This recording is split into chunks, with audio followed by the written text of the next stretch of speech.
काव्य रचलं. ते काव्य सुद्धा खूप सुंदर आहे. म्हणजे त्याच्यात त्यांनी वर्णन केले की पखियांमध्ये मयूरू, दुखियांमध्ये कल्पतरू, ऐसी भाषा माझी मानू थोरू मराठीची. म्हणजे पक्ष्यांमध्ये मोर, वृक्षांमध्ये कल्पतरू, अशी माझी सुंदर आणि अशी थोर अशी माझी मराठी भाषा आहे, असं फादर स्टीफन्सने लिहून ठेवलेलं आहे. त्यानंतर 16व्या-17व्या शतकामध्ये जेव्हा मराठा साम्राज्याची स्थापना झाली, त्यानंतर एक अभिजात म्हणू किंवा एक वेगळ्या अशा पद्धतीचा प्रयोग करण्यात आला किंवा एक वेगळ्या पद्धतीची ग्रंथ निर्मिती करण्यात आली. साधारण मी जे सांगतोय ते 1672 नंतर म्हणजे छत्रपती शिवरायांचा राज्याभिषेक झाल्यानंतर महाराजांनी त्यांचे जे दोन मंत्री होते, रघुनाथपंत हणमंते आणि बाळाजी आवजी चिटणीस, यांना लेखन प्रशस्ती आणि राज्य व्यवहार कोश याच्या निर्मितीची आज्ञा दिली. आता हे लेखन प्रशस्ती आणि राज्य व्यवहार कोश म्हणजे काय होते, तर तोपर्यंत म्हणजे 1677-78 पर्यंत अनेक जी सरकारी कागदपत्र असतील, इतर पत्रव्यवहार असतील, हे अरबी, फारसी अशा भाषांमधून होत होते आणि ते आता आपल्या स्वदेशी भाषेतून झाले पाहिजेत या दृष्टिकोनातून शिवछत्रपतींनी या दोन ग्रंथांची निर्मिती केली.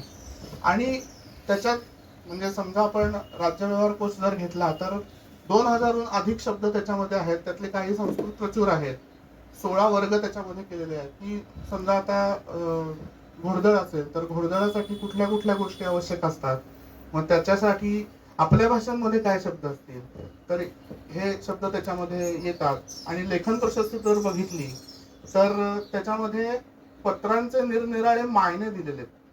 मग आता हे विशेष करून मायने का दिले गेले, तर आधीचे पत्रव्यवहार जर बघितले तर बजाने खानी खानान कारकुनान अजरक्त खाने वगैरे असे सगळे फारसी अरबीतली पत्रव्यवहार होते, सगळे मायने होते. आणि लेखन प्रशस्तीची निर्मिती झाल्यानंतर 1677-78 नंतर जे पत्रव्यवहार जायला लागले त्याच्यातले माहिने एकदम बदलले आणि अखंडित लक्ष्मी अलंकृत राजश्रिया विराजित राजमान्य राजश्री वगैरे असे स्वदेशी भाषांमधले मायने जायला लागले. मला वाटतं हे फक्त भाषेचंच नाही तर एका जुन्या अशा अभिजात संस्कृतीचं पुनरुज्जीवन आहे, त्याचा एक जीर्णोद्धार आहे. आणि असाच एक प्रयत्न नंतर 1934 साली केला. तो स्वातंत्र्यवीर सावरकरांनी भाषाशुद्धी हा ग्रंथ त्यांनी लिहिला. त्याच्यामध्ये सुद्धा 2000हून अधिक शब्द आहेत आणि त्याच्याविषयीचा एक प्रसंग खूप छान आहे. 1950च्या आसपासची घटना आहे. स्वतंत्र भारताच्या पुणे महानगरपालिकेमधले पुणे महानगरपालिकेचे तेव्हाचे मेयर गणपतराव नलावडे त्यांच्या कार्यालयात बसलेले होते आणि त्यांना एक पत्र आलं आणि ते पत्र त्यांनी वाचलं आणि ते पटकन उठले आणि कार्यालयाच्या बाहेर गेले. आणि त्यांचे जे तिथले सहकारी होते त्या सहकाऱ्यांना त्यांनी सांगितलं की ती जी पाटी लावली आहे माझ्या नावाची मेयर गणपतराव नलावडे, ती पाटी पहिल्यांदा काढा आणि त्या जागी पाटी लिहा महापौर गणपतराव नलावडे. तर हा जो महापौर होता शब्द, हा शब्द स्वातंत्र्यवीर सावरकरांनी दिलेला होता आणि त्याचं पत्र आलेलं होतं नलावडेंना, ते सावरकरांचं पत्र होतं की मेयर शब्दासाठी पर्यायी मराठी शब्द आपल्याला महापौर सापडलेला आहे आणि इथून पुढे आपण शक्यतो या अशा मराठी शब्दांचाच वापर जास्ती प्रमाणात करू जेणेकरून मराठी ही वृद्धिंगत होत राहील, दिवसेंदिवस त्याचे अलंकार वाढत जातील. आणि एक सांगायची गोष्ट अशी की आपण सगळे ग्रंथालयाशी निगडीत आहोतच, तर ही जी भाषाशुद्धी आहे तर ही सावरकरांची भाषाशुद्धी विशेषतः, तर ती आपल्या इथे ते पुस्तक आपल्या ग्रंथालयात उपलब्ध आहे. म्हणजे जर कोणाला त्याचं वाचन करायचं असेल किंवा हे शब्द कुठले अनेक शब्द आहेत त्याच्यामध्ये, छायाचित्र आहे, आकाशवाणी आहे, दूरचित्रवाणी आहे, अगदी रोजच्या वापरातले आपण सहज वापरून जातो असे अनेक शब्द मराठीतले त्या भाषाशुद्धीमध्ये. दिनांक हा शब्द आहे, 250 शब्द आहे, 250हून अधिक शब्द आहेत त्याच्यामध्ये. तर हे शब्द त्याच्यामध्ये आहेत. हे पुस्तक आपल्या इथे ग्रंथालयात उपलब्ध आहे. जर कोणाला ते बघायचं असेल किंवा कोणी लेखक असतील, कवी असतील आणि त्यांना त्यांच्या लेखनामध्ये या शब्दांचा जर वापर करायचा असेल तर मला वाटतं हे शब्द अशा पद्धतीने वाढत जातील किंवा त्याच्यामध्ये त्यांनी काही नियम दिलेत की जर अजून नवीन शब्द निर्माण करायचे असतील, कारण काळ बदलतो तसं वस्तू बदलत जातात, विचार बदलत जातात, साहित्य बदलत जातं, तर हे जर कुणाला नवीन शब्द निर्माण करायचे असतील तर त्याच्यासाठी नियम काय वापरावेत किंवा मराठीच्या व्याकरणाचे नियम काय आहेत हे सगळं त्या भाषाशुद्धीमध्ये स्वातंत्र्य सावरकरांनी लिहून ठेवलेलं आहे. आपल्याकडे जुनी जी लेखन प्रशस्ती आणि राज्य व्यवहार कोश आहे त्याची पुस्तकं खरं तर उपलब्ध नाही आहेत, पण आता बघूयात ज्येष्ठांशी बोलून त्याच्या सॉफ्ट कॉपीज PDF स्वरूपात मला उपलब्ध झालेले आहेत अलीकडे, की त्या संशोधक मंडळाने त्या 1977 साली प्रकाशित केलेल्या होत्या. तर आपल्याला आपल्या इथे ग्रंथालयात त्याच्या प्रती ठेवता आल्या तर आपण त्या नक्कीच ठेवूयात. त्या निमित्ताने येणाऱ्या वाचकांना, अभ्यासकांना त्याचा एक खूप मोठ्या प्रमाणात उपयोग होऊ शकेल असं मला वाटतं. आणि आजचा जो अभिवाचनाचा कार्यक्रम आहे त्या कार्यक्रमाकडे आपण आता वळूयात. आजचे आपले प्रमुख पाहुणे पत्की सर आणि वरणजीकर सर हे अतिशय सुंदर असे साहित्याचं आपल्या पुढे वाचन करणार आहेत. त्याच्यामध्ये आता आम्ही खाली ती चर्चा करत होतो की नक्की कसं कसं कुठलं साहित्य त्यांनी निवडलंय. तर याच्यामध्ये विशेष करून विंदा करंदीकरांच्या कविता आहेत, मर्ढेकरांच्या कविता आहेत. अभिजात मराठीच्या निमित्ताने अजून एक थोडीशी गंमत सांगायची वाटते की बऱ्याच जणांचा गोंधळ होतो. विंदा करंदीकर, विंदा हे काही विंदांची इनिशियल्स नाही आहेत, विंदा हे त्यांचं टोपण नाव आहे. बऱ्याचशा फ्लेक्स वरती, फलकांवरती मी बघितलंय विन त्याच्यानंतर टिंब दा टिंब करंदीकर, तर ते तसं नाहीये. विंदा हे त्यांचं टोपण नाव आहे. त्याच्यानंतर मर्ढेकरांच्या कविता आहेत. फिल्मी चक्करचे लेखक वारुंजीकर सर स्वतः आहेत. त्याच्यानंतर मधुसूदन उवाच हे पत्की सरांचं लेखन आहे, त्याचंही अभिवाचन इथे होईल. आणि रिल्के हा जो जर्मन कवी होता, या जर्मन कवीच्या देखील काही कविता आज आपले प्रमुख पाहुणे आपल्यासमोर सादर करणार आहेत. त्यामुळे मी आता प्रस्तावनेत जास्त वेळ न घेता याच्या पुढचे सूत्र आणि पाहुण्यांचा परिचय करून देण्यासाठी तनुजाताई इनामदारांना विनंती करतो. धन्यवाद.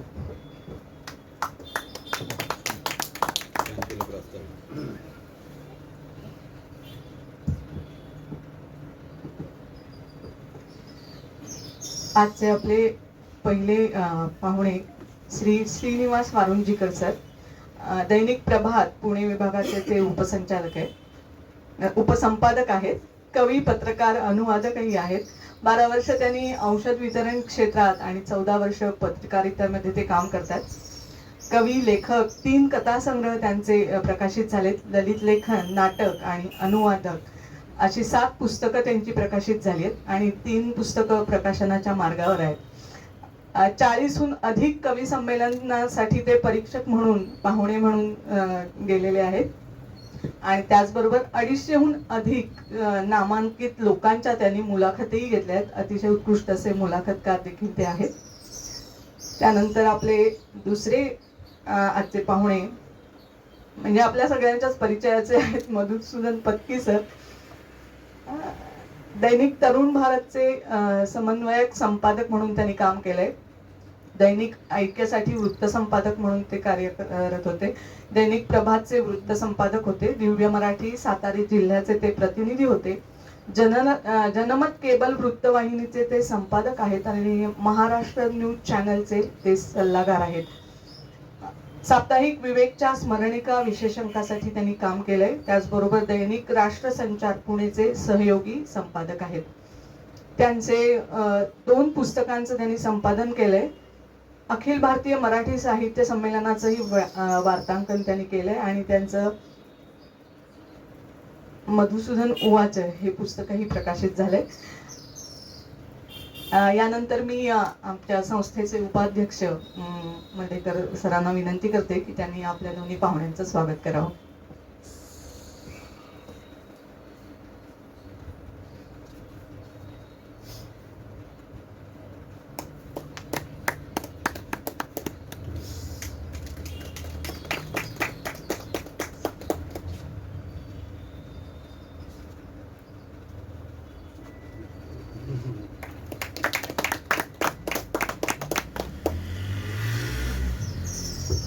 धन्यवाद.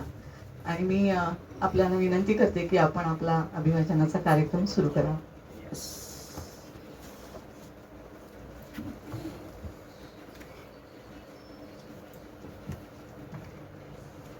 नमस्कार.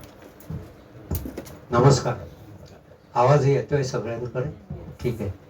सगळ्यात महत्वाची गोष्ट आधी सांगतो, दाद ही मनमोकळेपणाने द्यायची.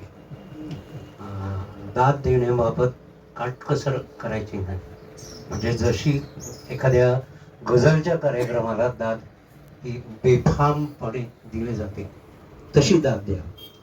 एखादं नाही आवडलं, नाही पटलं तरी सांगा, पण दाद दिल्याशिवाय, टाळ्या वाजल्याशिवाय किंवा तुमचं मनोगत जे आहे ते टाळ्यांच्या माध्यमातून आमच्यापर्यंत पोहोचावं, यासाठी ही दाद द्या. वाचन आणि अभिवाचन याच्यामध्ये खूप फरक आहे.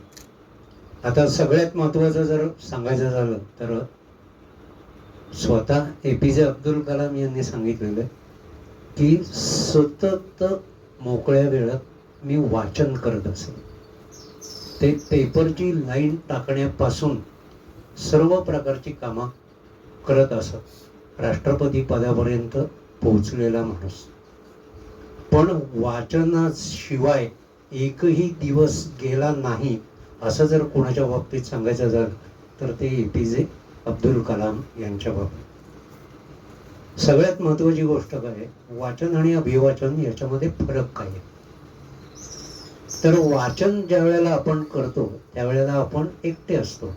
आपलं पुस्तक, त्यामधला विषय आणि त्याच्यामध्ये आपल्या कल्पनेतून साकार होणारं चित्र याच्याशी तुम्ही तादात्म्य पावता आणि तुम्हाला जे चित्र त्यावेळेला योग्य वाटेल त्या चित्राप्रमाणे तुम्ही तुमचं ते भावविश्व हे रंगवत असता. ज्या वेळेला अभिवाचन आपण करतो त्यावेळेला ते व्यक्तिगत स्वतःसाठी नसतं, ते लोकांसाठी असतं. त्यामुळं अभिवाचन आणि वाचन याच्यामधला अभि हा शब्द फार जास्त महत्त्वाचा आहे. कारण ज्या वेळेला तुम्ही एखादं रीडिंग, एखादं वाचन हे पब्लिकली करता, लोकांसाठी करता, त्यावेळेला त्याच्यामध्ये थोडासा अभिनयाचा गुण हा इन्क्लूड झालेला असतो. राजकीय भाषणं आपण भरपूर ऐकतो, त्यामध्ये एक वेगळ्या प्रकारचा अभिनिवेश असतो. स्वतःचं तत्वज्ञान सांगणं काही असेल, पण अभिवाचन करताना तुम्हाला त्या लिहिलेल्या भाषेमध्ये जे चांगलं आहे ते श्रोत्यांपर्यंत आहे त्या पद्धतीने पोहोचवणे एवढाच अर्थ मर्यादित. पण हे करत असताना, म्हणजे साधं उदाहरण सांगतो, मंगेश पडगावकरांची ओळ आहे, गाय जवळ घेते आणि वासरू लुचू लागतं. आपण गाऊ लागलो की गाणं सुचू लागतं. आता ही ओळ ज्या वेळेला पाडगावकर स्वतः स्टेजवरती सादर करतात त्यावेळेला ते असं असतं, गाय जवळ घेते नि वासरू लुचू लागतं, आपण गाऊ लागलो की गाणं सुचू लागतं. गाय जवळ घेते आणि वासरू लुचू लागतं, आपण गाऊ लागलो की गाणं सुचू लागतं. हे स्टेजवर सादर करतानाचा अभिनिवेश हा पूर्णपणे वेगळा असतो. तर या पद्धतीने अभिवाचन करताना तुम्हाला या सगळ्या गोष्टी या लक्षात ठेवायला लागतात. अभिवाचनाचा आणखी एक महत्वाचा गुण आहे, तो गुण सर्वात महत्वाचा आहे असं मला सांगायचं. त्यामध्ये कसं आहे, कोणत्या शब्दावर किती जोर दिला की वाक्याचा अर्थ बदलतो. उदाहरणार्थ, तू मुंबईला गेला होतास, तू मुंबईला गेला होतास, तू मुंबईला गेला होतास, अर्थ बदलला. तू मुंबईला गेला होतास, अर्थ बदल. ज्या शब्दावर तुम्ही जोर देता त्या शब्दाचा आणि त्या अर्थाचा हा परस्पर संबंध तुम्हाला अतिशय महत्वाचा असतो. आता आपण शेरो शायरी असेल, गझल असेल, पत्र आहेत, आपण रिल्केंची काही पत्र निवडलेली, या पत्रांचं आपण अभिवाचन करणार आहे.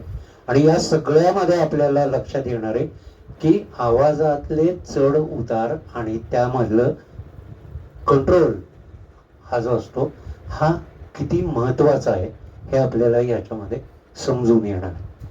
तर पहिल्यांदा मी सांगतो मधुसूदनला की त्यांनी त्याची एक पहिली कविता या ठिकाणी सादर करावी. ही मर्ढेकरांची कविता आहे आणि या कवितेविषयी आणि एकूण सादरीकरणाविषयी उदय बोल. नमस्कार.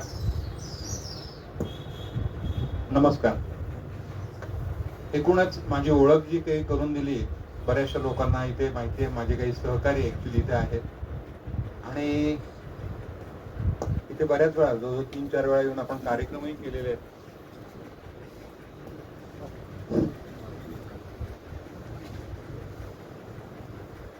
अभिवाचनाच्या निमित्ताने पुन्हा एकदा इथे कार्यक्रम करताना मनापासून एक आनंद आहे.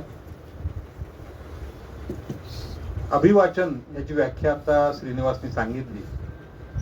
वाचिक अभिनय हा त्यातला सगळ्यात महत्वाचा भाग आहे आणि विशेषतः आकाशवाणीवर जेव्हा तुम्ही कार्यक्रम करता किंवा निवेदन होत असतं त्यावेळेला हा विषय जास्त आपल्याला प्रकर्षाने जाणवत असतो. मी आकाशवाणीवर बरेच कार्यक्रम केले, काही एकांकिका म्हणजे श्रुतिका लिहिल्या आणि त्यावेळेला अशी एक विषय असतो की मला असं सांगायचंय की पत्र वाचतोय पण डोळ्यात पाणी आलेलं आहे माझ्या. तर हे कसं सांगायचं, म्हणजे तुझ्या डोळ्यात पाणी आलंय असं म्हणू शकत नाही. कॅमेरा असेल तर ते दिसू शकतं, नाटक करत असताना डोळे पुसू शकतो, पण मला शब्दातून हे सांगायचंय. तर ते पत्र वाचत असताना मी म्हणतो अरे मला धुसर दिसायला लागले, माझा चष्म्याचा नंबर बदललाय का. तर दुसरं पात्र म्हणतो नाही तुझ्या डोळ्यात पाणी भरलंय. आणि तिथे लक्षात येतं लोकांना की अरे याच्या डोळ्यात पाणी. हे माध्यमांतर होत असताना वाचिक अभिनय अतिशय महत्वाचा असतो. आणि आज आपण म्हणजे खूप चांगला विषय त्या अर्थाने वाचनालयात निवडला. सगळ्या संचालकांचं त्या निमित्ताने अभिनंदन की वाचन प्रेरणा दिन आपण साजरा करतो. वाचायला वाचलं पाहिजे, वाचला तर वाचाल हा आपण विषय घेत असतो. पण हे सगळं करत असताना अभिवाचन हा जो विषय आहे, आपण परकाया प्रवेश करत असतो.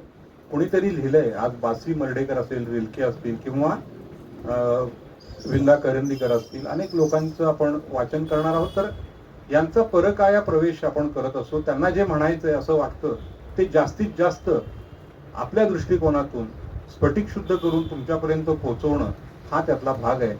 आणि हा प्रयत्न आम्ही आटोकाट करणार आहे. ते तुमच्यापर्यंत पोहोचवण्याचा मनपूर्वक प्रयत्न इथे आम्ही 1 तास 1.25 तास नक्कीच करणार आहे. ह्याच्यामध्ये वेगवेगळे आपण मुद्दामून विषय निवडले. एक तर कविता आहे, पत्र आहे किंवा मनोगतासारखा विषय आहे. हे सगळं घेण्यामागचं कारण हेच आहे की त्यामधून या अभिवाचनाचा वेगळेपणा आपल्या सगळ्यांच्या लक्षात नक्कीच येतो. पण तो प्रत्यक्ष दिसावा, पाहावा, ऐकावा हा सगळा त्यामध्ये विषय आहे. तेव्हा पहिली कविता मी घेणार आहे ती भंगुदे काठिण्य माझे, बासी मर्ढेकरांची कविता आहे. आपलं वाई म्हणजे 7 घाट आणि 7 घाटांवर कृष्णाबाई. खरं तर मर्ढेकर हे रामदासी पंथाचे, रामदासांचं किंवा समर्थ संप्रदायाचे होते. पण त्यांनी ही जी कविता लिहिली यामध्ये शेवटी श्रीकृष्णाकडे मागणं मागितलंय. आणि आमचा घाट ब्राह्मणशाहीचा घाट, त्याच्यावर सर्व घाटांवर म्हणजे भारतातल्या सगळ्या घाटांवर कृष्णा माई किंवा बाई बसवली जाते. फक्त आपल्या घाटावर, ब्राह्मणशाहीच्या घाटावर हा श्रीकृष्ण बसवला जातो. आणि त्याचं कुठेतरी माझं रिलेशन आहे, संबंध आहे. आणि त्याकरता ही कविता विशेषत्वाने मी घेतलेली आहे. शेवटी एक कविता मर्ढेकरांची आम्ही येणार आहे, ती मुंगी म्हणून कविता आहे. वाचिक अभिनय कशा पद्धतीने करता येतो किंवा करायला पाहिजे या दृष्टिकोनातून ही कविता आहे. तर ही कविता सुरू करतो. भंगुदे काठिण्य माझे. ज्ञानेश्वरांनी पसायदान मागितलं की जगाचं कल्याण व्हावं. मर्ढेकरांनी इथे स्वतः चांगलं झालं आणि असं प्रत्येकाने ठरवलं तर आपोआपच जग चांगलं होईल असा एक विचार या कवितेमध्ये आहे. आणि साहजिकच प्रत्येक व्यक्ती जेव्हा चांगली होते, चांगली असेल, त्यावेळेला जगही चांगलं होईल. स्वतः करता जे काही मागितले, स्वतःतले अवगुण असतील ते कमी व्हावेत, याकरता जे काही मागणं परमेश्वराकडे मागितलंय, ती ही कविता आहे. भंगू दे काठिण्य माझे. भंगू दे काठिण्य माझे, भंगू दे काठिण्य माझे, आम्ल जाऊ दे मनीचे, येऊ दे वाणीत माझ्या, सूर तुझ्या आवडीचे. भंगू दे काठिण्य माझे, आम्ल जाऊ दे मनीचे, येऊ दे वाणीत माझ्या, सूर तुझ्या आवडीचे. ज्ञात हेतूतील माझ्या, दे गळू मालिन्य आणि माझी या ज्ञात टाकी, स्फूर्ती केंद्री त्वत्बियाणे. राहू दे स्वातंत्र्य माझे, राहू दे स्वातंत्र्य माझे, फक्त उच्चारातले गा, अक्षरा आकार तुझ्या फुफ्फुसांचा वाहू दे गा. लोभ जिभेचा जळू दे, लोभ जिभेचा जळू दे, दे थिजू विद्वेष सारा. लोभ जिभेचा जळू दे, दे थिजू विद्वेष सारा. द्रौपदीचे सत्व माझ्या, लाभू दे भाषा शरीरा. जाऊ दे कार्पण्य मीचे, जाऊ दे कार्पण्य मीचे, दे धरू सर्वास पोटी, भावनेला येऊ दे गा शास्त्र काट्याची कसोटी. खांब दे ईर्षेस माझ्या, खांब दे ईर्षेस माझ्या, बाळगू तुझ्या तपाचे, नेऊ दे तिथून माते, शब्द तुझ्या स्पंदनांचे, त्वस्मृतीचे ओळखू दे माझिया हाता सुकाणू, थोर यज्ञा शांती देगा माझिया वृत्तीत बाणू.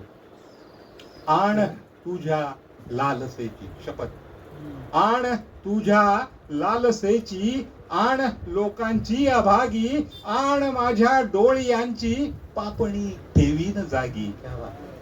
धैर्य दे, धैर्य दे अन नम्रता दे, धैर्य दे अन नम्रता दे, पाहण्या जे जे पाहणे, वाकू दे बुद्धीस माझ्या तप्त पोलादाप्रमाणे. येऊ दे आघात तिथे इंद्रिय द्वारा जगाचे, येऊ दे आघात तिथे इंद्रिय द्वारा जगाचे, पोळू दे आतून तिथे गा अतींद्रियार्थ आचे. पुढच्या जे कडवी आहेत ते फार अतिशय महत्वाचे आहे. आशयाचा तूच स्वामी, आशयाचा तूच स्वामी, शब्दवाही मी भिकारी, मागण्याला अंत नाही आणि देणारा मुरारी. अरे काय मागावे परिम्या, अरे काय मागावे परिम्या, तू ही कैसे काय द्यावे, तूच देणारा जिथे अन तूच घेणारा स्वभावे. म्हणून भंगू दे काठिण्य माझे, आम्ल जाऊ दे मनीचे, येऊ दे वाणीत माझ्या, सूर तुझ्या आवडीचे, सूर तुझ्या आवडीचे. आवाजामध्ये जे चढ उतार असतात ते याच्यामध्ये फार अभ्यासाला येतात. या कवितेच्या निमित्ताने मी एक छोटीशी गझल तुम्हाला सांगतो, जी फार सुंदर आणि अप्रतिम अशी गझल आहे. त्या गझलमध्ये खरं तर एक संत साहित्याचाच एक विचार त्यांनी मांडलेला आणि तो इतक्या चांगल्या पद्धतीने मांडलाय की फार वेगळ्या पद्धतीने ती गझल आपल्यासमोर येते. शेर जो असतो त्या शेराचं अनेक वचन हे अशआर असं होतं. एवढा एकच यातला कठीण शब्द आहे, तो सांगतो आणि मग मी रिलकेच्या पत्राकडे.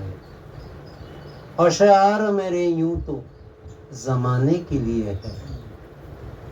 म्हणजे जे काही शेरोशायरी सगळं लिहिलं ते सगळं खास काही लोकांसाठी आहे. अशआर मेरे यूं तो जमाने के लिए है, कुछ शेर फकत उनको सुनाने के लिए. अशआर मेरे यूं तो जमाने के लिए है, कुछ शेर फकत उनको सुनाने के लिए है. आंखों में जो भर लोगे तो कांटों से चुभेंगे, डोळ्यात जर भराल तर काट्यांसारखे सलतील. काय, आंखों में जो भर लोगे तो कांटों से चुभेंगे, ये ख्वाब तो बस पलकों पे सजाने के लिए है, ये ख्वाब तो बस पलकों पे सजाने के लिए है. अब ये भी नहीं ठीक की हर दर्द मिटा दे. आता असं वाटत नाहीये की हे सगळं दुःख संपून जावं. अब ये भी नहीं ठीक के हर दर्द मिटा दे, कुछ दर्द कलेजे से लगाने के लिए है, अशआर मेरे यूं तो जमाने के लिए है, कुछ शेर फकत उनको सुनाने के लिए. जर्मन कवी रायनर मारिया रिल्के हा एक वाट चुकलेला कवी होता आणि 1870च्या दरम्यान त्यांनी खूप काही लिहिलं. आणि आपली जशी एक पद्धत असते की आपण जे लिहितो ते एखाद्या नामांकित कवीला पाठवायचं पुस्तक आणि त्याचा अभिप्राय विचारायचा. जर्मनीमधल्याच एका कवीने असा त्याचा लिहिलेला कविता संग्रह रिल्केकडे पाठवला आणि साधारण 7 ते 8 वर्षाच्या काळामध्ये रिल्केनी त्या कवीला वेगवेगळी 10 पत्र पाठवली आणि त्या पत्रांचं पुस्तक रिल्केची 10 पत्रे या नावाने प्रसिद्ध झालेलं. या पुस्तकामध्ये म्हणजे सलग 10 पत्र आपण एका वेळेला वाचू शकत नाही, कारण ती मराठी भाषा, सृजनशीलता, क्रिएटिव्ह म्हणजे काय या सगळ्याचा मूलाधार असलेली ही पत्र आहे. आणि ते वाचताना तुमच्या लक्षात येईल की यातलं एक एक वाक्य हे किती कठीण आणि किती समजून घ्यायला आयुष्य जाईल अशा पद्धतीचं हे लेखन आहे. तर त्यामधलं एक 5 नंबरचं पत्र मी सादर करतोय. आणखी एक पत्र उदय सादर करेल. रिल्के इटलीमध्ये राहत होता, जर्मनीमध्ये होता, तो युरोपमध्ये होता, रशियामध्ये त्यांनी भरपूर काळ व्यतीत केला होता. आणि मी जसं म्हणलं तसा तो एक वाट चुकलेला म्हणजे ऑफबीट कवी, ज्याला आपण ग्रेससारखा कवी म्हणतो, त्या टाईपमधला तो कवी होता. पण त्यांनी जे काही लिखाण त्यावेळेला केलेलं आहे ते फार उद्बोधक असं लिखाण. रोममधनं त्यांनी पाठवलेलं हे पत्र आहे. रोम 29 ऑक्टोबर 1903 म्हणजे तारखेवरनं आपल्या लक्षात येईल हे किती जुनं लिखाण. मित्रा, तुझं पत्र मला 29 ऑगस्टला फ्लॉरेन्स येथेच मिळालेलं होतं, पण उत्तराला हा असा 2 महिन्यांचा काळ लागला. त्याबद्दल तू मला क्षमा कर. पण एक सांगतो, पत्रलेखनासाठी माझ्या हात एक धुनी पेटलेली असणं आवश्यक असतं. ती प्रवासात, रस्त्यात किंवा अस्वस्थपणी मी पत्र लिहू शकत नाही. योग्य क्षणाची वाट पाहतो आणि मगच लेखणी हातात घेतो. मी रोममध्ये आलो तेव्हा इथे उन्हाळा मी म्हणत होता जीवाची काहिली होत होती आणि अशात माझी राहण्याची जागा मिळवण्यासाठी वणवण सुरू होती. अस्वस्थ करणाऱ्या स्वभावामुळे वाटत होतं की ही वणवण कधी संपणारच नाही. रोमची चव ज्यांनी चाखली आहे अशांना हे ठाऊक नसेल की पहिले काही दिवस हे शहर तुमची अवस्था दारुण करून सोडतं. इथले निर्जीव पुतळे आपल्या उरावर दुःखाचे काजळी कवडसे पाखडत राहतात. इथल्या माणसांनी एक जडशीळ इतिहास ओढत ओढत आणून वर्तमानावर पसरलेला. या स्मशानाचं अवास्तव स्तोम इतिहासाचार्य, पुरातत्ववेत्ते वगैरेंनी अशा काही चातुर्यानं सजवलेला आहे की सामान्य माणसं त्या जाळ्यात माशांच्या थव्याप्रमाणे सापडत राहतात. खरं म्हणजे महारोग्याप्रमाणे अवयव झाडत असलेली ही शिल्प म्हणजे इतिहासाची सडकी प्रेत आहेत, ज्यांचा आपल्या वर्तमानाशी काहीही संबंध नाही, पण आपल्या वर्तमानात जगायला हवं व त्याचाच अभिमान बाळगायला हवा अशी काही भूमिका या लोकांची दिसून येते. बापाचं कीर्तिमान प्रेत खांद्यावर घेऊन स्वतःची गर्दन ताठ करणं केविलवाणं आणि आत्मघाताचं आहे. रोमच्या या दलदलीत हरवून गेलेलं आपलं स्वत्व गवसायला सुरुवातीचे काही दिवस तरी मोजावेच लागतात. आणि हे स्वत्व गवसल्यावर आपण म्हणू शकतो की ठीक आहे, रोमला इतकी नावं ठेवण्याचं काही कारण नाही. जगात अन्यत्रही काही फारसं वेगळं चाललंय असं दिसत नाही. जगभरातल्या लाखो कलाकारांचे हात हा मृत इतिहास आपल्या समोर जिवंत दिसावा म्हणून क्षीणत आहेत. त्यांच्या या उपद्व्यापाचा उपयोग काय हे त्यांना तरी ठाऊक असेल की नाही याची जरा शंकाच आहे. पण रोममध्ये सगळंच काही वाईट नाही. अमर निसर्गाचं दैवी रूप इथेही झळाळतं आहे. उत्साहानं सळसळणारे पाण्याचे जमाव पांढऱ्या खडकांवरून नाचत बागडत सखल जागी जणू एखाद्या सभेसाठी जमत आहेत. त्यांच्या घोषणांचे आवाज इथल्या रात्रींना आणि दिवसांना पार्श्वसंगीतासारखे लाभले आहेत. इथल्या रात्रींना ते चांदण्यांच्या साथीनं झंकारत असतात. वाऱ्याबरोबर वाहत ते प्रत्येकाच्या कानाच्या अंगणात दाखल होत असतात. अंगणात आलेला मोर प्रत्येकाला दिसतो असं नाही, पण ज्याला तो दिसतो त्याचा पिसारा मोरा इतकाच फुलून येतो. इथे उत्तम बागा आहेत. फुलांचे प्रशस्त ताटवे आहेत. मायकेल एंजेलोनं कोरलेल्या पायऱ्यांवरून दुडदुडत येणारं पाणी जणू प्रत्येक पायरीच्या प्रेमानं मोहरून येत असतं.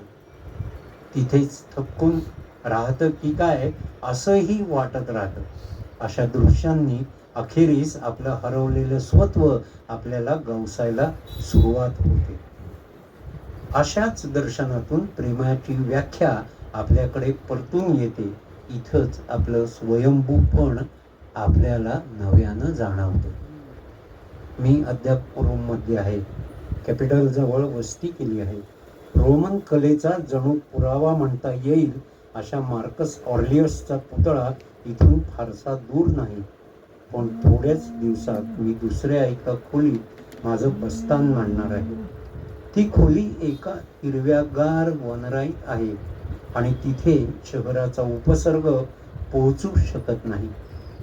तिथे मी हिवाळा व्यतीत करीन आणि दूर दूरच्या चांदण्यांची कुजबुजही स्पष्ट ऐकू यावी अशा त्या ऋतूत मी शांतता ऐकत राहीन. ती शांतता माझ्या हातून सुखे नैव लेखन घडवी. तिथूनच मी तुला पुढील पत्र पाठवीन आणि त्यात तुझ्या पत्रातील मुद्द्यांच्या अनुषंगानं माझं मन मोकळं करीन. आज फक्त इतकंच कळवतो की तू पाठवलेलं पुस्तक ज्याचा उल्लेख तुझ्या पत्रात आहे मला मिळालेलं नाही. माझ्या पूर्वीच्या वारसवेडच्या पत्त्यावरून ते तुझ्याकडे परत गेलं असावं. वारसवेडचे पोस्टमन पत्र नव्या पत्त्यावर फॉरवर्ड करत नाही. ते तुझ्याकडं परतून यावं अशी मी प्रार्थना करतो. पुस्तक गायब होणं हे माझ्यासाठी सहनशक्तीच्या पलीकडचं आहे. तुला ते मिळाल्याचं मला न विसरता कळव. पण इटलीमधील पोस्ट ऑफिसची एकंदर कीर्ती पाहता ते पत्र तुझ्यापर्यंत पोहोचेल असं मला वाटत नाही. तुझ्याकडून आलेलं ते पुस्तक मला मिळालं असतं तर बरं झालं असतं.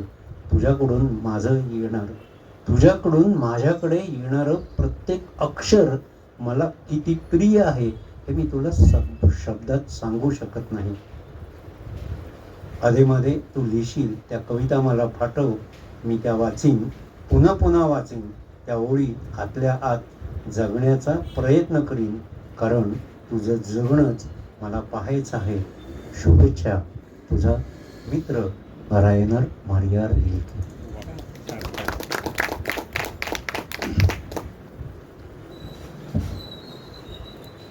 आपण हे पत्र वाचलं. यानंतर आपण जातो इथे फिल्मी चक्कर हे श्रीनिवासच पुस्तक जे कोल्हापूर आकाशवाणी करता त्यांनी लिहिलेलं होतं. वेगवेगळे चित्रपटातले कलाकार, कलावंत, गायक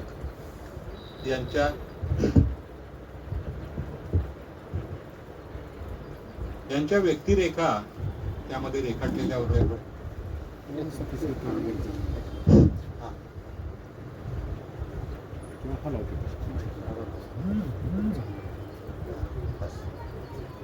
रेखाटलेल्या होत्या आणि त्यामधली एक अतिशय सुंदर व्यक्तिरेखा.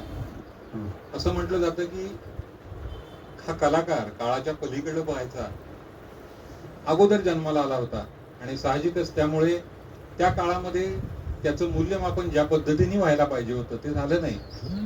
पण आजही क्लासिक ज्याला म्हणतो आपण चित्रपट, त्या अभिजात चित्रपटांमध्ये त्याचं नाव नक्कीच घेतलं जातं. गुरुदत्त हे त्याचं नाव. आणि गुरुदत्तच्या संदर्भामध्ये फिल्मी चक्कर या पुस्तकामध्ये जे श्रीनिवास वारुंजीकर यांनी लिहिले त्यातलं त्याचं हे व्यक्तिचित्र इथे आता सादर करतोय. प्यासा. मध्यरात्र उलटून गेली. त्याच्या घराची दारं आपटून ती बाहेर पडली. एका विकोपाला गेलेल्या भांडणाची अखेर म्हणून तिनं समुद्रात प्राणार्पण करायचं ठरवलंय. त्याचा मित्र रागाच्या द्वेषात बाहेर पडलेल्या तिला पाहतो. त्याला दारूच्या आणि रागाच्या धुंदीतून जमिनीवर आणतो. समुद्र अथांग, अकराळ विक्राळ, तिच्या प्राणाचा घोट घ्यायला टपलेला. तो त्वरेने पाण्यात झोकून देतो. बुडणाऱ्या तिला हातावर घेऊन किनाऱ्यावरच्या वाघूवर ठेवतो. उत्तर रात्रीच्या टिपूर चांदण्यात, चतुर्थीच्या चंद्रप्रकाशात भिजून वाळूवर विसावलेल्या तिला पाहून सारं वास्तव विसरून तो म्हणतो, अब्रार, माझ्या पुढच्या पिक्चरचं नाव चौदवी का चांद. ती म्हणजे वहिदा. ती म्हणजे वहिदा आणि तो अर्थात गुरुदत्त. गुरुदत्त पदुकोण, एक शापित यक्ष. प्रतीक्षा, आयुष्यभर प्रतीक्षाच वाट्याला आली त्याच्या. चांगल्या नोकरीची, चांगल्या दिग्दर्शकाची, चांगल्या संधीची, चांगल्या मित्राची, चांगल्या जीवनसाथीची आणि एका चांगल्या आयुष्याची. अखेरच्या श्वासापर्यंत तो प्रतीक्षेतच राहील. अत्यंत संवेदनशील अभिनेता, एक उत्कृष्ट दिग्दर्शक, कॅमेऱ्याचं भिंग, त्याचा व्ह्यू फाइंडर आणि त्याचा डोळा यामधलं अचूक सिंक्रोनायझेशन साधू शकणारा श्रेष्ठ कॅमेरामन, गाण्याच्या रिदमचा अफाट सेन्स असणारा आणि कथालेखक किंवा गीत लेखनाच्या लेखणीला पूर्णिसात करणारा हा मस्त कलंदर कलाकार आयुष्यभर मनाजोगत्या यशाची प्रतीक्षाच करत राहिला. लहर फिरली म्हणून डब्यात बंद केलेला याच्या चित्रपटांची संख्या यानं केलेल्या चित्रपटांच्या संख्येपेक्षा जास्त भरते. बस नाही चाहिए एवढंच वाक्य. त्याच्या रक्तामध्ये पाणी नव्हतंच. उत्तेजक द्रव्यांच्या कणाकणांनी त्याचं रक्त प्रवाही बनलं होतं. त्याच्या रक्तात पेशी दिसल्याचं फारसं कोणाला आठवत नाही. 35 मिलीमीटर लांबीच्या एका सेकंदात प्रोजेक्टरच्या भिंगासमोरून सळकणाऱ्या 24 फ्रेम्स त्याच्या रक्ताच्या प्रत्येक थेंबात विसावलेल्या असत. त्याच्या हृदयाची धडधड ही समेवर वाढणाऱ्या तबल्याच्या आवर्तनांची आठवण करून देई, तर त्याचे डोळे समोरच्या दृश्यापेक्षा काळा पलीकडील शक्यतेचा किंवा पारलौकिकाचा वेध सतत घेत असायचे. चित्रपट मनासारखा निर्माण करणं हे त्याचं खरं पुरं धार्मिक अधिष्ठान होतं. गुरुदत्त चित्रपटांची उजळणी करू नये. त्याच्या प्रेम प्रकरणांची चर्चा तीही आपण करू नये. त्याच्या संवेदनशीलतेची तुलना कशाशीही करू नये. त्याच्या यशाचे गोडवे गायलेले त्यालाच आवडायचे नाही. टाळ्यांच्या गजरात सृजनाचे हुंकार दडपले जातात हे त्याचं आवडतं तत्वज्ञान. त्याच्या अपयशी चित्रपटांनी ऊर बडवणाऱ्यातही त्यांनी वेळ कधी घालवला नाही. त्याच्यामध्ये दडलेली सारं पोटेन्शियल त्याला लवकरात लवकर व्यक्त करायचं होतं. पण क्रूर नियतीला ते मान्य नसावं. म्हणूनच अतिशय अल्प वयात त्याच्या आयुष्यावर नियतीने द एंड ची पाटी लावली आणि प्रत्येक चित्रपट रसिक हे लावून गेला. धूल चेहरे पर जमी थी, धूल चेहरे पे जमी थी, उसका दिल मैला न था, आदमी अच्छा था लेकिन हमने पहचाना न था. असं कवितेलाच म्हणणारा भूलोकीचा यक्ष गुरुदत्त. अपने जज्बात में नगमात रचने के लिए मैंने धड़कन की तरह दिल में बसाया है तुझे. तो गुरुदत्त. एक अविश्वसनीय रसायन. रंग, रंगाविना आयुष्याची कल्पनाच करू शकत नाही आपण. पण कुठलाही रंग फिका करत गेलो की तो शेवटी पांढरा होतो. तसंच कुठलाही रंग अधिक गडद करत गेलो की तो काळा बनतो. तेव्हाचे पिक्चरही तसेच काळे पांढरे. काळ्या कभिन्न अंधारात पांढऱ्या शुभ्र पडद्यावर दाखवले जाणारे. आयुष्यही तसंच नाही का प्रत्येकाचं. सुखदुःखाने भरलेलं काळं पांढरं. त्यानं मात्र कॅमेऱ्यासमोर छाया प्रकाशाचा असा काही खेळ मांडला की काळे पांढरे रंग हजारो रंगात परावर्तित झाले आणि याच गुरुदत्तनं मानवी दुःखाचा ग्रे टोन अजरामर केला. काळ्या पांढऱ्या रंगाची त्याची ही हुकूमत त्याला आंतरराष्ट्रीय ख्याती मिळवून देते. ऑस्करचं टर्फल त्याच्या वाट्याला नसे ना का. फिल्मफेअरची तर चळत उभी केली त्यानं. पण काळा आणि पांढरा हे रंग निसर्गात नाहीतच मुळात. अशा नसलेल्या रंगांना उजळा देणारा ग्रेट शोमॅन गुरुदत्त. प्रकाशाचा अभाव म्हणजेच काळोख ना. प्यासा, प्यासा. कविता करून काय पोट भरणार आहेस काय? कविता करून काय पोट भरणार आहेस का? जा उठ, जरा काम कर. प्रत्येकच कवीची आद्य संवेदना काळीच पिळवटून टाकणारं दुःख, अवमान, अपमान, आयुष्याची ससे होलपट, आपल्या रक्ताच्या माणसाचंच झिडकारलेपण, आपण आपल्या मानलेल्या माणसांकडून झालेली अवहेलना, सारा समाजच विरोधात उठलेला. तरीही लेखणीवरची निष्ठा ढळली नाही. तरीही लेखणीवर निष्ठा ठेवून भाषेचा तोल जराही ढळू न देता परिणामकारकरित्या व्यक्त होणारा कवी गुरुदत्त.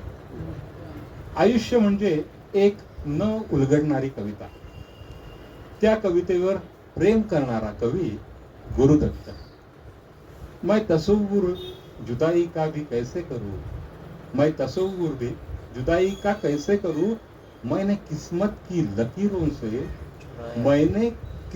की लकीरों से चुराया है तुझे.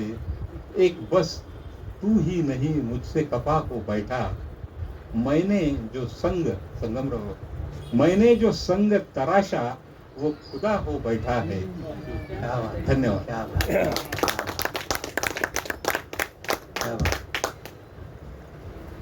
तर गुरुदत्तकडून आपण परत इकडे येतोय. काय ते पुन्हा मर्ढेकरांकडे. म्हणजे ही सगळी जी माणसं आहेत ही काहीतरी भव्य दिव्य करण्यासाठी त्या क्षेत्रामध्ये आलेली आणि त्यांनी जे काही आपल्या छोट्याशा आयुष्यात जे काही केलं ते फार काळाच्या पुढचं होतं अशा पद्धतीचं आहे. फलाटा दादा ही मर्ढेकरांची कविता आहे आणि असं या कवितेबद्दल म्हटलं केलं होतं की फलाटा दादा रेल्वेचा प्लॅटफॉर्म कवितेचा विषय कसा काय असू शकतो. तर त्यामध्ये मर्ढेकरांच्या एका मनाची जी दोन मनं असतात, आतलं मन आणि बाहेरचं मन. तर यातला फलाट दादा जो आहे ते मर्ढेकरांचं आतलं मन आहे आणि जे बाह्य दिसतंय ते मर्ढेकरांचं बाहेरचं मन आहे. असा एक साक्षात्कार या कवितेच्या निमित्ताने होतो. अनेक जणांनी ही कविता वाचली असेल पण ती तितक्या परिणामकारकरित्या वाचली गेली आहे का नाही याच्याबद्दल मला थोडी शंका आहे. आपण यूट्यूबवर वगैरे पाहिले असतील पण यामध्ये मर्ढेकरांचं स्वतःचं आयुष्य हे अधोरेखित झालेलं आहे. तर ती ही कविता. फलाट दादा फलाट दादा, फलाट दादा फलाट दादा, येते गाडी जाते गाडी, फलाट दादा आली ही पण सिंगल पडला गेली पण. फलाट दादा येते गाडी जाते गाडी, फलाट दादा आली ही पण सिंगल पडला गेली गाडी.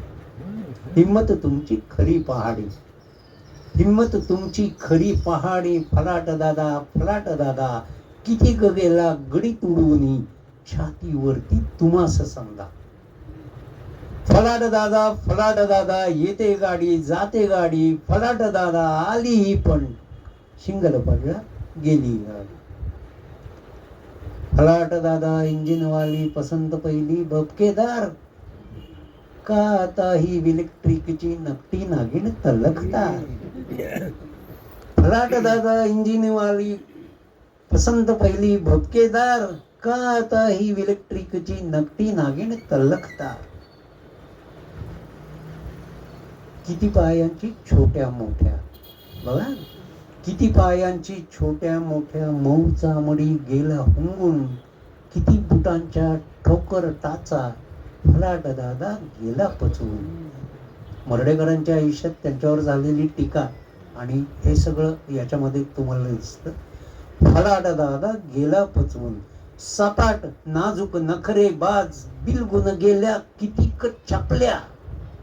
सपाट नाजूक नखरे बाज, बिलगुन गेल्या कितीक चपल्या, किती रांगडी ठसकेदार, वाहन गेली दावीत टिकल्या.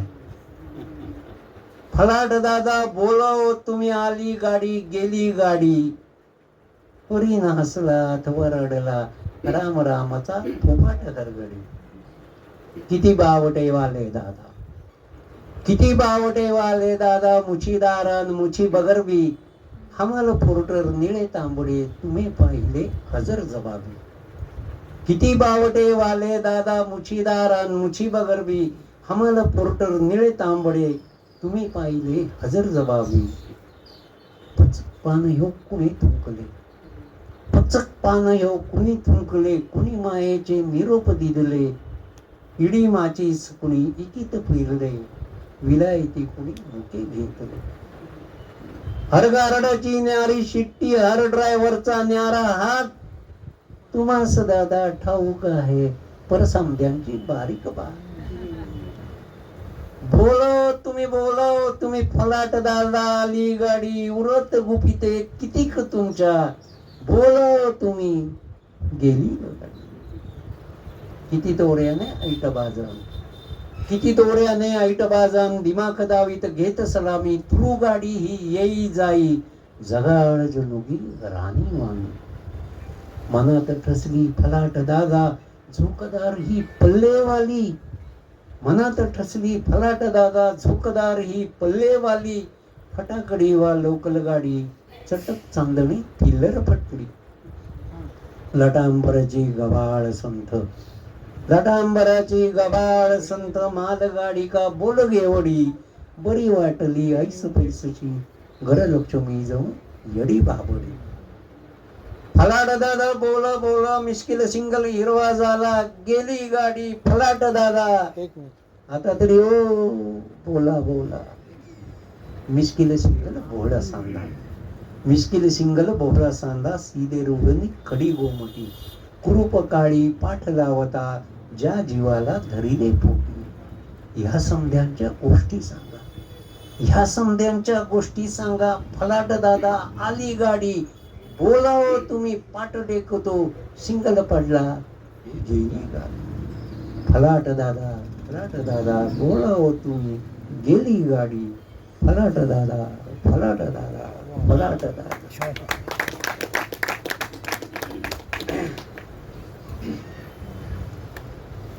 या कवितेनंतर पुन्हा एकदा आपण रिल्केकडे वळणार आहोत. आणि जसं मगाशी म्हटलं की आपण एखादं आपलं कलाकृती साहित्य असेल ते मोठ्या लेखकाकडे समीक्षकाकडे पाठवतो आणि त्याचं काय प्रतिक्रिया आहे, काय तो म्हणतो याच्याकडे लक्ष असतं.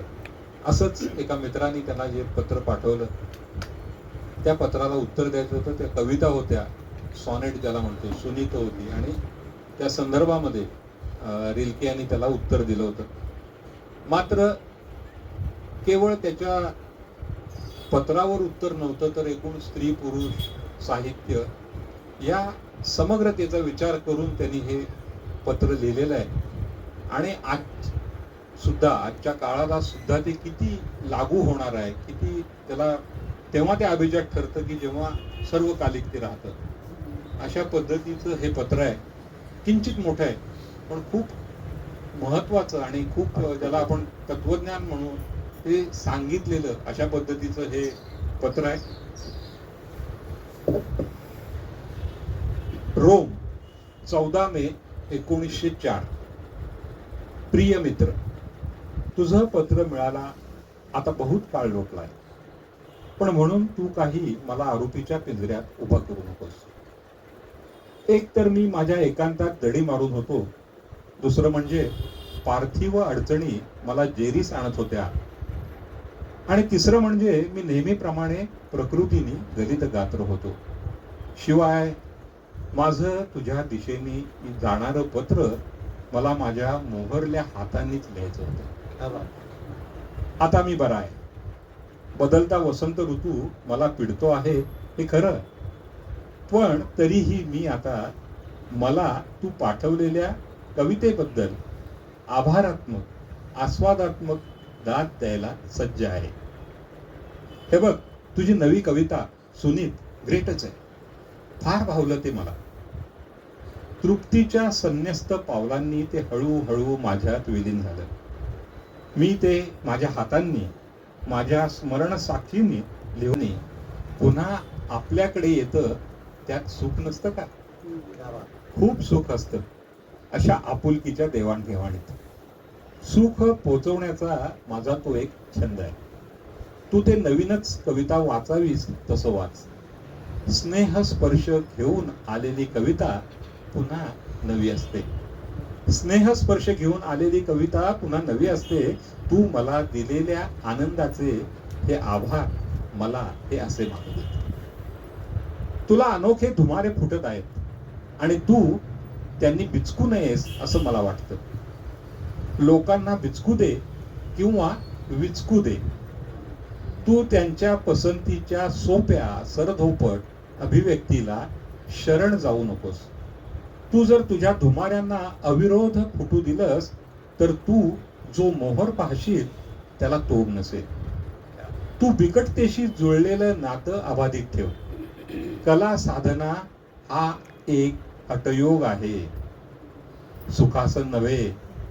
निसर्ग सतत हठयोगात निमग्न असतो, म्हणूनच तो स्वतःची अभिव्यक्ती अभिजात राखून शकतो. जास्वंद कधी गुलाब बनण्याचा लाचार चेष्टा करत नाही. गुलाब राहण्यातच धन्यता मानतो, कमळ बनण्यात नव्हे. इतकंच आहे. इतकंच काय, पण कावळाही आपल्या लखलखीत काळेपणाचा अभिमान राखून असतो. मोर बनण्याचा विचार फिरकतही नाही त्याच्या उरात. असला अनुनय अपरिपक्वतेचा आणि म्हणूनच स्वत्वहीन दर्शकतेचा ठरतो. कलाकाराला अत्यंत हानिकारक अशी ही वृत्ती आहे. आत्मभानी, आत्मविष्कारी माणूस सुंदर दिसतो. नक्कल माणसाला कुरूप करते. दुसरी गोष्ट जेव्हा आपल्याला सतावत राहते, वश व्हायला नकार देते, तेव्हा ओळखावं की आपण अगदी योग्य जागी आहोत. अशक्य गोष्ट शक्य करत राहण्यातून वाट्याला येणारं वेदनामय सुख हीच खऱ्या अर्थाने कलाकाराची जीवनशय्या असते. दुःखावर प्रेम कर. दुःखाचा प्रतिसाद म्हणजे सुख. प्रेम करणं उत्तम, कारण प्रेम अशक्य प्राय असतं. एका जीवानं दुसऱ्या जीवावर प्रेम करणं ही मला वाटतं सर्वात कठीण चढण असते.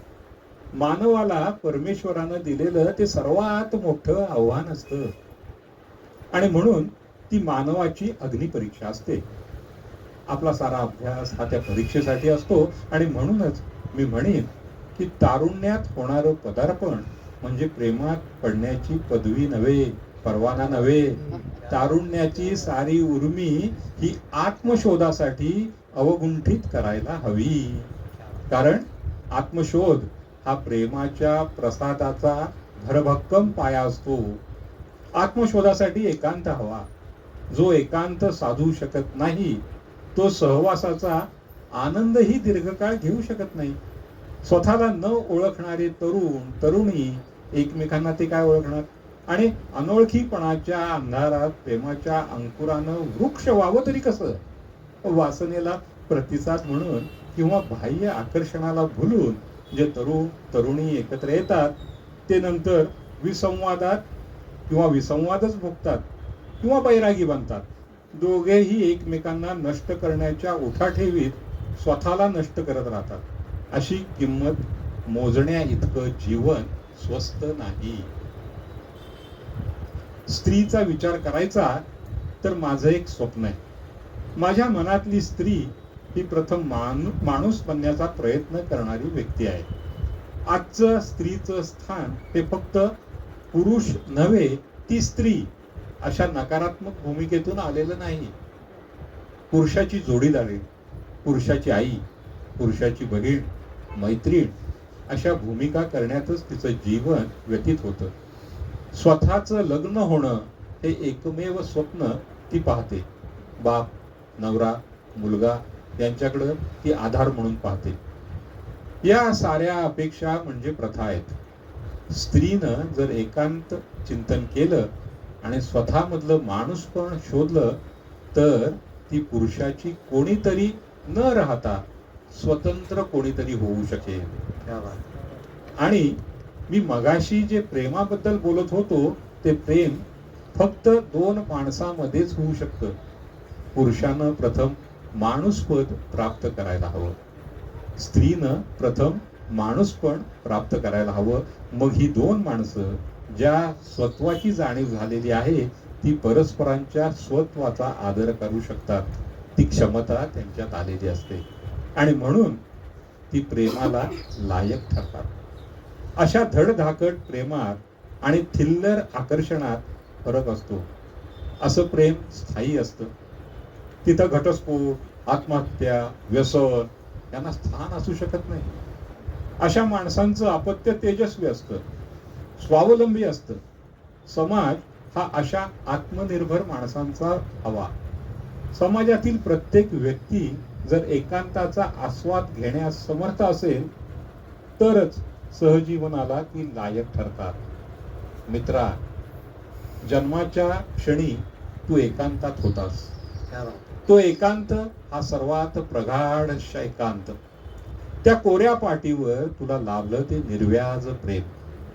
मातृत्वाचा एखादा क्षणही सारी हयातभर आपल्यातून पुसला जाऊ शकत नाही. तेव्हा प्रेम म्हणजे काय याचं उत्तर प्रत्येकाला आपल्या स्वतःच्या उरात आढळू शकतं. ते तिथंच असतं. म्हणूनच तुम्ही अद्याप इथं असता. प्रेमाच्या या मूल धातू विना जीवन व्यर्थ आहे. आणि तसा तो मूल धातू जर प्रत्येकातच आहे तर आत्मशोधाच्या चितेतून पावलं टाकण्याची तयारी असणाऱ्या प्रत्येकाला प्रेम साफल्याची अनुभूती आणि प्रेममय सहजीवन हे नक्की लाभू शकतं. कुठल्या तरी प्रथेच्या पोबड्या त्यासाठी गरजेच्या नाहीत. तुला तुझ्या प्रेमशक्तीचा साक्षात्कार हो ही इच्छा.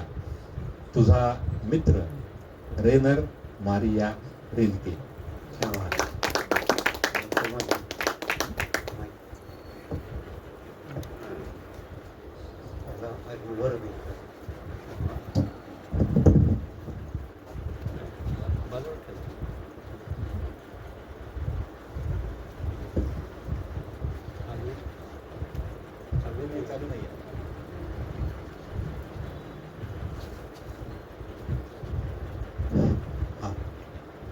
आवाज येत.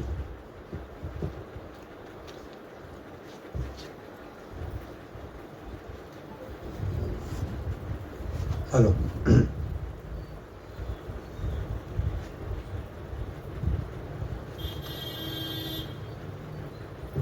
मी याविषयी काही बोलत नाही, थेट ऐकवतो. मिर्झा गालिबचा एक खूबसूरत शेर आहे. अनेक अर्थांनी तो समृद्ध आहे. दर्द का हद से गुजर जाना है दर्द का दवा हो जाना. म्हणजे एखादं दुःख आपण सतत त्याचा आस्वाद घेतला, ते दुःख कुरवाळत राहिलो, तर येणारं नवीन दुःख हा जुन्या दुःखावरचा उपाय ठरतो. दर्द का हद से गुजर जाना है दर्द का हवा दवा हो जाना. नशीब, तकदीर किंवा ईश्वरी कृपेनं वाट्याला आलेलं दुःख हे सहन करण्याच्या क्षमतेपलीकडे गेलं की ते दुःखच जुन्या दुःखावरचं औषध ठरतं. हा झाला या शेराचा साधा सोपा अर्थ. पण इतकं साधं सोपं लिहिल तो गालिब कसला. आयुष्यात वाट्याला येणारं दुःख सहन करण्याचा, निवारण करण्याचा एक मार्गच गालिबनं यात दाखवून ठेवला आहे, असं वाटत नाही का? वाट्याला आलेलं दुःख अधिक वाढत मर्यादेपलीकडे जाऊन द्यायचं आणि नवं दुःख हा जुन्या दुःखावरचा उपचार मानायचा. आणि असं हद से गुजरता गुजरता हा इहलोकच सोडून जायचा. असं तर गालिबला म्हणायचं नसेल. मीना कुमारी अशीच जगली. आयुष्यभर 100% दुःखाचा प्रतिपाळ करत विझलेल्या दिवशीही हृदयातली निखाऱ्यासारखी वेदना विझू न देता परत परत फुंकर घालत राहिली विस्तवावर. अगदी या वेदनेनं तिचं आयुष्य पुरतं जाळून काढेपर्यंत. दर्द का दवा हो जाणे. नातं वेदनेचं संवेदनेची कायमच. सुखाची चाहूल थोडीशी, बाकी सारं दुःखच. खलील जिब्रान म्हणतो, your joy is your sorrow unmasked. आनंद हा दुःखाचाच एक मुखवटा बनून जातो आणि मग मीना कुमारी सारख्या संवेदनशील अभिनेत्रीला चंदेरी दुनियेचा जगमगाट हा थिटा वाटायला लागतो. आनंदाचे 4 क्षण वाट्याला यावेत, कॅमेऱ्याच्या समोर अभिनयाचे नवे नवे सोपान चढावेत, पण वास्तवात येताच एकाकीपण, व्याकुळता आणि हृदयंगम पण चिरक्या जखमेने पाठच सोडू नये असं वास्तव. ये गम बहुत है मेरी जिंदगी मिटाने को. ये गम बहुत है मेरी जिंदगी मिटाने को. उदास रह के मेरे दिल को और रंजना दो. पुन्हा एकदा दर्द का हद से गुजर जाना. काळ कोणताही असो, कृष्णाचा, गालिबचा, ज्ञानेश्वरांचा किंवा आजचा, धर्म कोणताही असो, अगदी या पृथ्वी तलावरचा कोणताही, भाषा, देश, व्यक्ती आणि संस्कृती कोणतीही असो, सदा सर्व काळ समाजाच्या दृष्टीने केलेला सर्वात मोठा गुन्हा म्हणजे प्रेम. हा गुन्हा एकमेव असा की ज्या गुन्ह्याची कोणत्याही कायद्याच्या पुस्तकात नोंद नाही आणि कसलीही केस न चालवली जाता सजा मात्र हमखास फरमावण्यात येते, कधी समाजाकडून, कधी राजसत्तेकडून, तर कधी सामाजिक संदर्भांच्या चौकटीत अडकवून टाकलं जातं प्रेम करणाऱ्या प्रत्येकाला.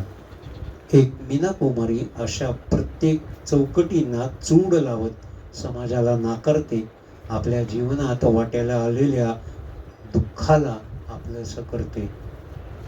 तेरे बगैर जी रही हूँ जैसे कोई हसीन गुनाह किए जा रहा. या बहादूर शाह जफरच्या शेरानं प्रभावित होऊन तीही लेखणी उचलते, शायरीतून व्यक्त होते. त्यातूनच जन्म होतो एका प्रातिनिधिक वेदनेच्या आलेखाचा. युगानुयुगे भारतीय स्त्रीनं जे भोगलं ते प्रत्यक्ष कागदावर उतरताना ती लेखणीही कातर झाली असेल. मीना कुमारीच्या दुःखाशी समरस होताना तो कागदही गहिवरला असेल. मेझनीन अलीबक्ष उर्फ बेबी मीना उर्फ ट्रॅजेडी क्वीन मीना कुमारी. आयुष्याचा चौसर खेळताना दान आपल्या मनासारखं पडेलच याची खात्री नसते. हे मान्य करणं सोपं असतं, पण सहन करणं फार अवघड. तरीही बैजू बावरा, परिणिता आणि शारदाच्या भूमिकांनी तिला फिल्मफेअर अवॉर्ड मिळवून दिलं. दुःखभऱ्या जिंदगीत थोडीशी हरियाली, थोडासा माहोल खुशीचा. क्वचितच कुणाच्या वाट्याला आलं असेल असं भाग्य मीना कुमारीच्या वाट्याला आलं. 62 साली तिने 3 चित्रपट केले. साहब बीवी और गुलाम, मैं चुप रहूंगी आणि आरती. विशेष म्हणजे त्या वर्षी सर्वोत्कृष्ट चित्रपटाच्या यादीत या 3ही चित्रपटांनी बाजी मारली होती. बाजी मारली गुरुदत्तच्या साहेब बीबीने आणि पुन्हा एकदा ग्लॅमरचा एक जबरदस्त झोत मीना कुमारीला नखशिखांत चमकवून गेला. पण ही सुरुवात होती एका काळोख्या रात्रींची आणि पुढं तर उजळत्या प्रकाशापेक्षा अंधारच तिला आपलासा वाटू लागला. तिचा सारा संवाद अंधाराच्या प्रहरांशी आणि दुःखाच्या वेगवेगळ्या रूपांशी होऊ लागला. तेरे मिलना खुशी की बात सही, तेरा मिलना खुशी की बात सही, तुझसे मिलकर उदास रहती हूँ. तलावाच्या नितळ पृष्ठभागावरून पूर्णमासीच्या चंद्रप्रकाशात न्हावून निघालेल्या आसमंतात चांदण्यांचे पैंजण बांधून आपल्या मदमस्त पदन्यासाने साऱ्या सृष्टीला बुलवत पाण्यावर तरंगही न उमटवता जिने चालत जावे अशा सौंदर्य सम्राज्ञीच्या भूलेखीच्या अप्सरेला खरंच कोणीतरी असं म्हणणं आवश्यक होतं, आपके पाव बड़े नाजुक है, इन्हें जमीन पर मत उतारिएगा, मैले हो जाएंगे. येस, पाकीजा. मीना कुमारी राजकुमारची एक सुपरहिट प्रेम कहाणी, पण आधी अधूरी. मैंने जो फूल चुने थे तेरी कदमों के लिए, मैंने जो फूल चुने थे तेरी कदमों के लिए, उसका धुंधला सा तस्वुर भी मेरे पास नहीं. गुलाम मोहम्मदच्या संगीत संयोजनात मजरूर सुलतानपुरीच्या शब्दांनी मीना कुमारीच्या पायातली घुंगरू तिची वेदना बोलू लागते. एक शापित अप्सरा, एक श्रेष्ठ अदाकारा, एक श्रेष्ठ शायर 72च्या मार्चमध्ये परवरदिगारच्या दुनियेच्या प्रवासाला निघून गेली. तिचे शब्द, तिची वेदना, तिच्या आठवणी इथं तुम्हाला, मला, प्रत्येकाला देऊन गेली. वेदनेचं दुसरं नाव मीना कुमारी. तुम मुझे भूल भी जाओ तो ये हक है तुमको, तुम मुझे भूल भी जाओ तो ये हक है तुमको, मेरी बात और है, मैंने तो मोहब्बत की है. कार्यक्रमाच्या आपण शेवटाकडे आलेलो आहोत. आज अतिशय महत्वाचाच दिवस आहे. हे वाचक प्रेरणा दिन नक्कीच आहे, वृत्तपत्र विक्रेता दिन पण नक्की आहे, पण सगळ्यात महत्वाचं आज निवडणुका जाहीर झाल्यात आणि त्या दृष्टीने पंत मर्डेकर गेलेले दिसत आहेत. पत्रकारां मंडळींना तर तो दिवस अतिशय मोलाचा आणि महत्वाचा असतो. विंदा करंदीकरांनी एकूणच सत्ता आणि सत्तेमध्ये असणारी मंडळी यांच्यासाठी जी कविता लिहिलेली आहे, ती कविता आजच्या दिवसाचं औचित्य म्हणून मी सादर करतो. ती कोणावर टीका टिप्पणी नाही, कारण मग विंदा करंदीकरांनी तो विषय घेतला नाही. वेष्टी कधीच नव्हता, समष्टी हा भाग होता. वृत्तीचा विषय आहे आणि त्यामुळे जितकी डोकी तितकी मते ही त्यांची कविता आहे. जितकी डोकी तितकी मते, जितकी शिते तितकी भूते. जितकी डोकी तितकी मते, जितकी शिते तितकी भूते. कोणी मवाळ, कोणी जहाल, कोणी मवाळ, कोणी जहाल, कोणी सफेद, कोणी लाल, कोणी लठ्ठ, कोणी मोठ्ठ, कोणी ढिले, कोणी घट्ट, कोणी कच्चे, कोणी पक्के, सब घोडे 12%. गोड गोड जुन्या थापा, माफ करू 1500 रुपये. गोड गोड जुन्या थापा तुम्ही पेरा, तुम्ही कापा, जुन्या आशा नवा चंग, जुनी स्वप्ने नवा भंग. गोड गोड जुन्या थापा तुम्ही पेरा, तुम्ही कापा, जुन्या आशा नवा चंग, जुनी स्वप्ने नवा भंग. तुम्ही तरी काय करणार, तुम्ही तरी काय करणार, आम्ही तरी काय करणार. त्याच त्याच खड्ड्यामध्ये पुन्हा पुन्हा तोच पाय, जुना माल नवे शिक्के, सब घोडे 12%. जिकडे सत्ता तिकडे पोळी, जिकडे सत्ता तिकडे पोळी, जिकडे सत्य तिकडे गोळी. जिकडे सत्ता तिकडे पोळी, जिकडे सत्य तिकडे गोळी, जिकडे टक्के तिकडे टोळी. जिकडे टक्के तिकडे टोळी, ज्याचा पैसा त्याची सत्ता, पुन्हा पुन्हा हाच कित्ता, पुन्हा पुन्हा जुनाच स्वार. मंद घोडा अंध स्वार, त्याच्या लत्ता त्याचे बुक्के, सब घोडे 12%. सब घोडे, सब घोडे, घोडे बाजार ट्रेडिंग, हॉर्स ट्रेडिंग म्हणून. सब घोडे चंदी कमी, सब घोडे खाण्याचं कमी आहे, सब घोडे चंदी कमी, कोण देईल त्याची हमी. डोक्यावरती छप्पर तरी कोण देईल माझा हरी, कोणीतरी देईल म्हणा, कोणीतरी देईल म्हणा, मीच फसवीन माझ्या मना. सर्वसामान्य कोणीतरी देईल म्हणा, मीच फसवीन माझ्या मना. भुकेपेक्षा भ्रम बरा, भुकेपेक्षा भ्रम बरा. कोण खोटा कोण खरा, कोणी तिर्या कोणी छक्के, सब घोडे 12%. सब घोडे 12%.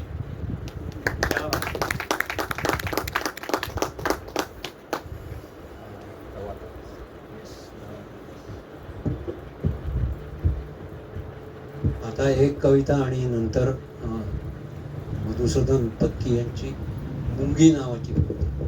मुंगी ही कविता ऐकल्याशिवाय जाऊ नये असं मी प्रत्येक कार्यक्रमामध्ये सांगत असतो आणि त्याचा साक्षात्कार तुम्हाला या कार्यक्रमामध्ये येईलच.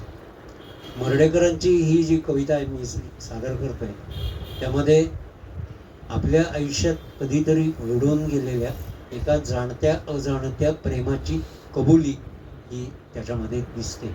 आणि ती कबुली मर्ढेकरांनी अशा वेगळ्या काही शब्दांमध्ये मांडलेली आहे की ती येते, ती भेटतीये, पण तिला आठवतंय का नाही आठवतंय या संभ्रमावस्थेमध्ये मर्ढेकर आहेत. आणि हे होत असताना त्यांच्या मनामध्ये जे भावतरंग उमटलेले ते या कवितेमध्ये आपल्याला पाहायला मिळते.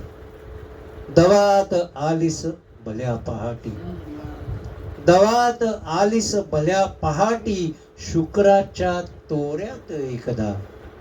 दवात आलीस भल्या पहाटी, शुक्राच्या तोऱ्यात एकदा. जवळून गेलीस पेरीत आपुल्या, तरल पावलांमधली शोभा. दवात आलीस भल्या पहाटी, शुक्राच्या तोऱ्यात एकदा. जवळून गेलीस पेरीत आपुल्या, तरल पावलांमधली शोभा. अडलीस आणिक, अडलीस आणिक पुढे जराशी, पुढे जराशी हसलीस. मागे वळून पाहणे विसरलीस का, विसरलीस का हिरवे धागे. लक्ष कुठे अन कुठे पिपासा, लक्ष कुठे अन कुठे पिपासा. सुंदरतेचा कसा इशारा, डोळ्यांमधल्या डाळिंबींचा सांग धरावा कैसा पारा. अनोळख्याने ओळख कैसी गतजन्मीची द्यावी सांग. अनोळख्याने ओळख कैसी गतजन्मीची द्यावी सांग. कोमलवल्या आठवणींची इथल्याच जर बुजली रांग. तळहाताच्या नाजूक रेषा, तळहाताच्या नाजूक रेषा कुणी वाचाव्या कुणी पुसाव्या, तांबूस निर्मल नखांवरी शुभ्र चांदण्या कुणी गोंदाव्या. दवात आली सबल्या पहाटी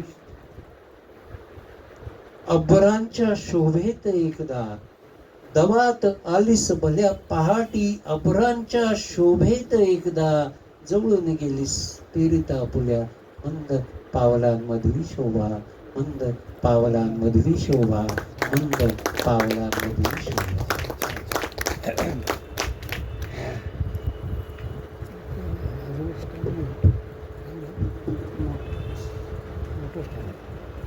मर्ढेकरांची पहिली कविता आपण बंगुदे काठिण्य माझे आपण घेतली होती आणि शेवटची कविता ही आपण मी एक मुंगी ही घेणार आहे.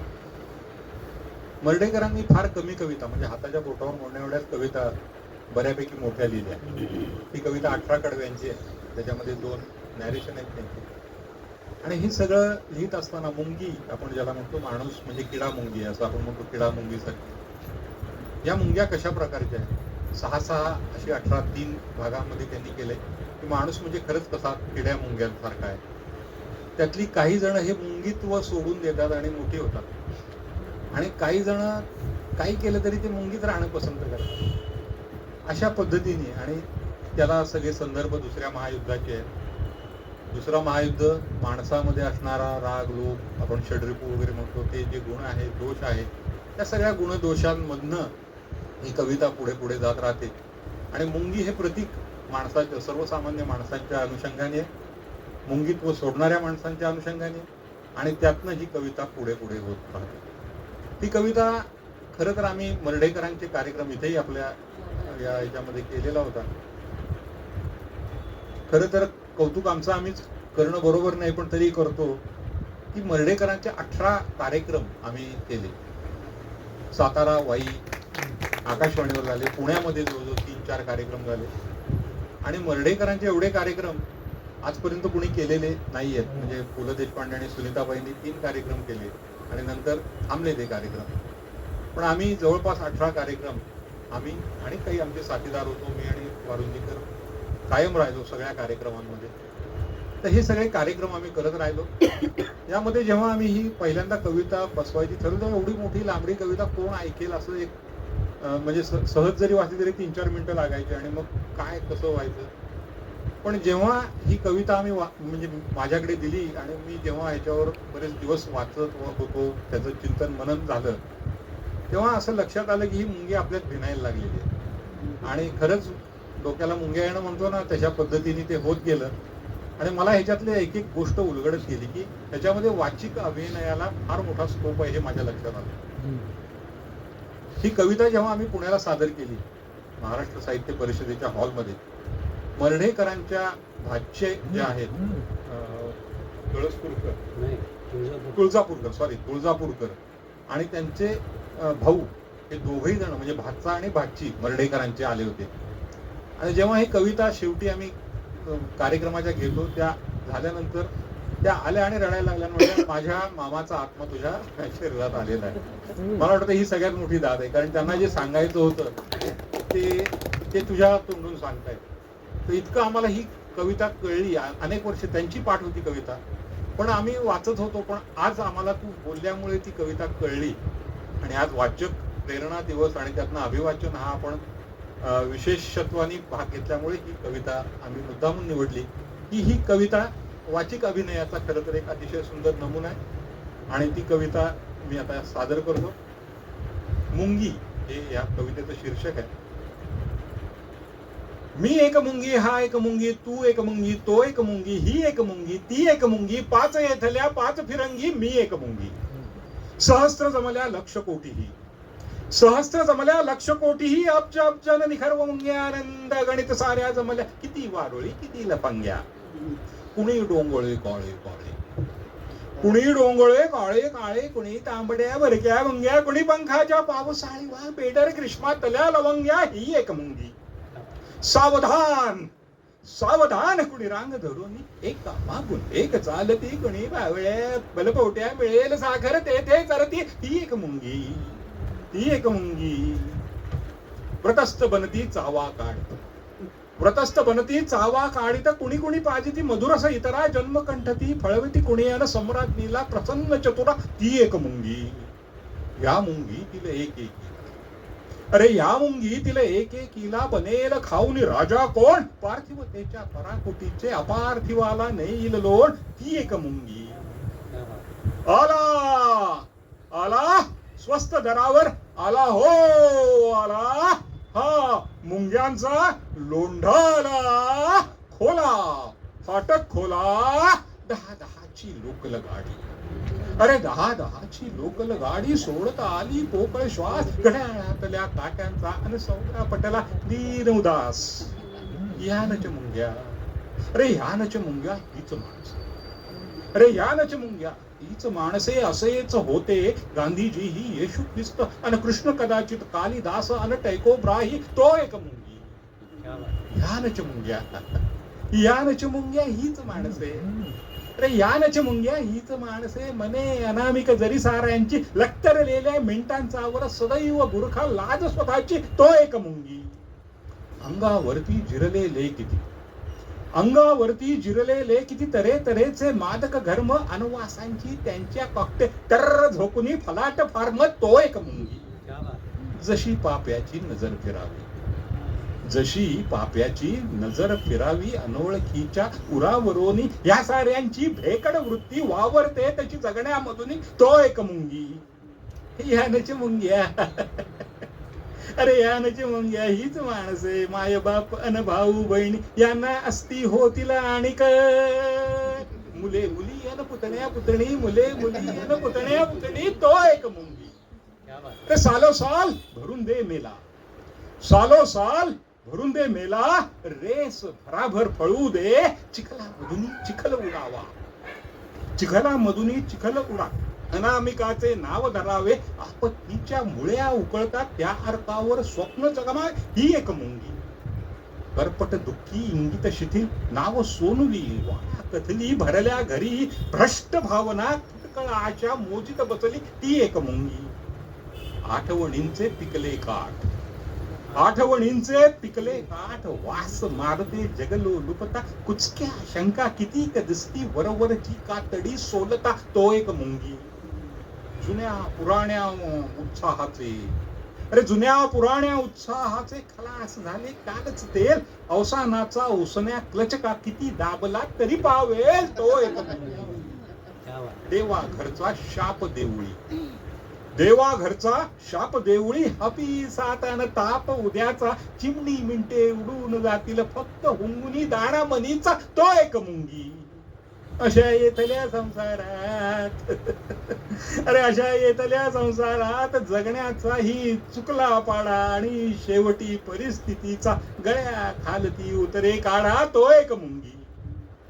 सर्वे जंतू रुटीनहा फार महत्वाचं सर्वे जंतू रुटीनहा सर्वे जंतू निराशया सर्वे छिद्राणि पंचंतु सर्वे छिद्राणि पंचंतु मा कश्चित दुःख लॉक भरेत मा कश्चित दुःख लॉक भरेत मी एक मुंगी तो एक मुंगी ही एक मुंगी. धन्यवाद.